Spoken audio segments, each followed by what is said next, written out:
Good morning and welcome to this week's edition of In the Books, featuring The Austrian and the Asian by Baylee. Okay, first off I have to admit that this is my first endeavor at reading erotica. My reason, or excuse, depending on your point of view, was that it wasn't my thing. I never gave the genre much of a thought aside from, oh, that's a good book, you say? Cool. You see, romance and erotica stories don't do a whole lot for me. I'm a guy and we like things that go boom or get shot, beaten up, bludgeoned, and so on. I like action, so I never read anything considered for, quote, bored housewives. Now that I've got all that out of the way, why did I read The Austrian and the Asian, you ask? Well, there's two reasons. First, I've heard some of the reviews for Eden's books through the grapevine, and her style intrigued me.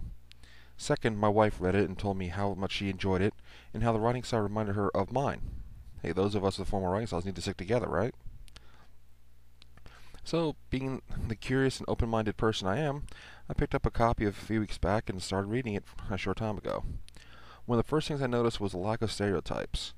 When one thinks of erotica, I imagine an adult film put on paper similar to Playboy forums. Guys, you know what I mean. From the beginning, Eden wove us into the mind of her character as she struggled to understand the man whose home she was staying at while in Austria. It's a type of story we've all had to deal with at some point. Does he, she like me? Do I stand a chance?